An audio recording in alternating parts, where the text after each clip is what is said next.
today's experiment, I drove out with my dad to a valley in the countryside to conduct the video there.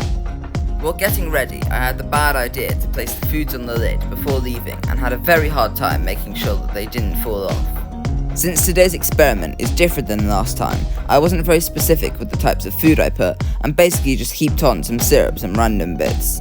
The aim of this video is to find out if certain ants will defend the food if I place it directly outside of their nest. There are many ant species here in Cyprus, but the two that can be found everywhere are both fire ants and wood ants. Today, I will show when I place the food outside of a wood ant nest to see if they can defend it from the fire ants.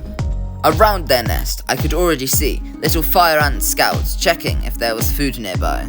There are many fire ant colonies in Cyprus, and they are especially abundant here in the countryside.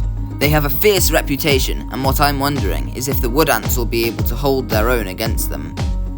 The reason that I brought so many foods was that the fire ants couldn't post lots of workers at each one, meaning that the wood ants had a better chance at getting hold of a section. I sat down and watched as this happened.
Looking back on the wood ants, I noticed them doing something a little bit strange.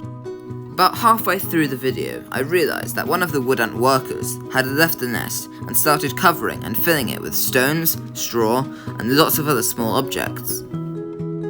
I looked closer and saw that there was another worker receiving and packing them in. Throughout recording, I also saw some lone fire ants entering into the wood ant nest and exiting a few minutes later. I came to the conclusion that they were infiltrating them to see how large of a colony they were. Evidently, the wood ants had also noticed this, and I saw them speeding over the fire ants, making them freak out and run away. My theory is that they closed their entrance hole to avoid an ant war happening, sacrificing the ant left outside in the process.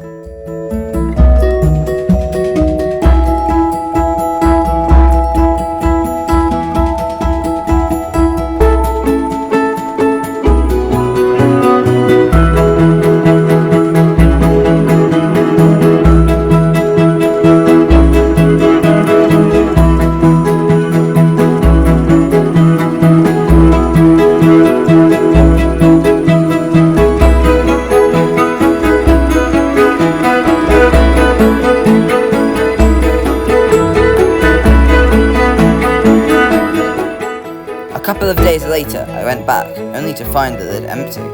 The wood ant nest was uncovered and they were looking around, foraging for food. Little did they know I had just the thing for them.